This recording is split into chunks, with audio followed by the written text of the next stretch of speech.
My name is Captain Tony.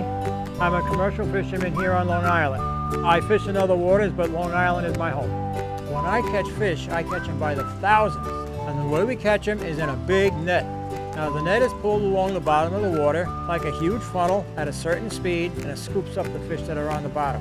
This is a model that I made of a basic trawl net.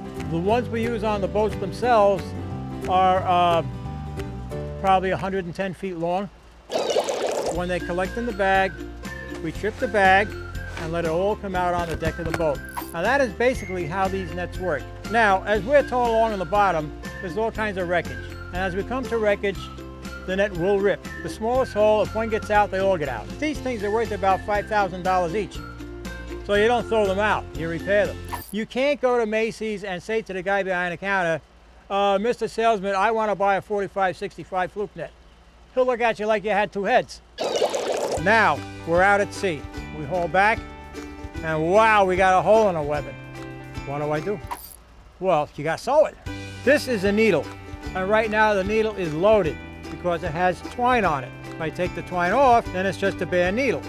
Now, if you notice, you can take your index finger or pointer finger and bend this part of the needle, which we call the tongue, back and forth. We basically take the twine, drop it between the body of the needle and the tongue, like this, and then we go around the bottom of the needle, back up to the top, and we keep going round and round until the needle is loaded.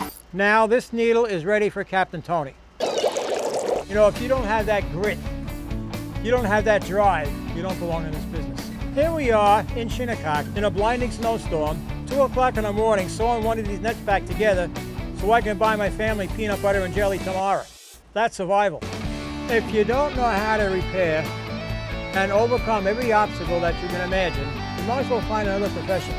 You have to know what you're doing, because every time you throw the lines off the dock, you're on your own. In finishing up, boys and girls, let me tell you that Captain Tony cares a lot about you. So wish me continuance of good catches so you can have fish on your tables. All right, what else you want to know?